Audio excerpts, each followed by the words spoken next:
जी, रिश्ता के बात आगे बढ़ाओ जाओ। रिश्ता के बात बढ़ावे से पहले दहेज के बात कर लिहल जाओ। हमरा लगे लड़की सिवा कुछो नहीं खे। अरे ऐसे कैसे हो सकेला? बिना दहेज के कोनो बात ना होगी। चला बेटा।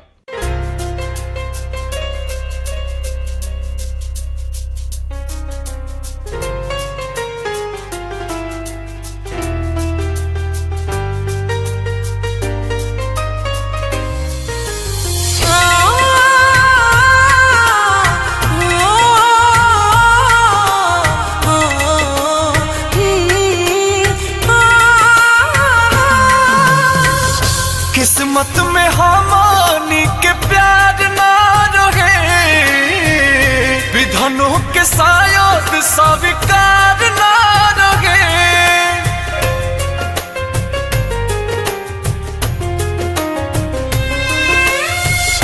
किस्मत में हमानी के प्यार ना रहे, विधनों के शायद स्वीकार ना रहे। हमार शादी में न आई हा तो हमारा घरे,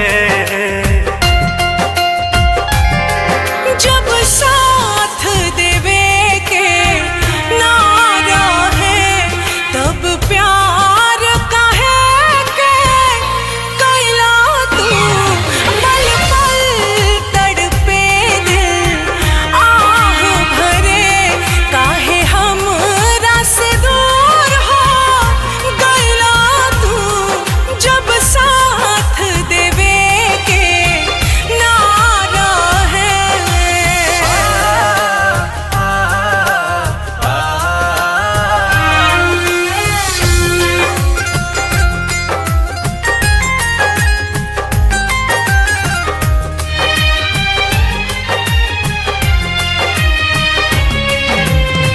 होके तोहर भइली ना प्यार राजो कम बा, एही बात के सोना दिलवा में गम बा। ए जानू गईनी मिलल के हो प्यारी की रहे, मतलब के खाली हमसे यारी। आजो तोहरा के छोड़ के दिल ना करे,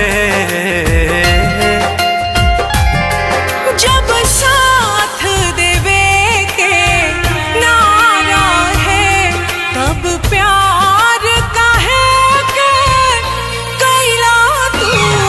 पल पल तड़पे दिल आह भरे, काहे हमरा से दूर हो गइला तू। जब साथ देवे के ना रहे।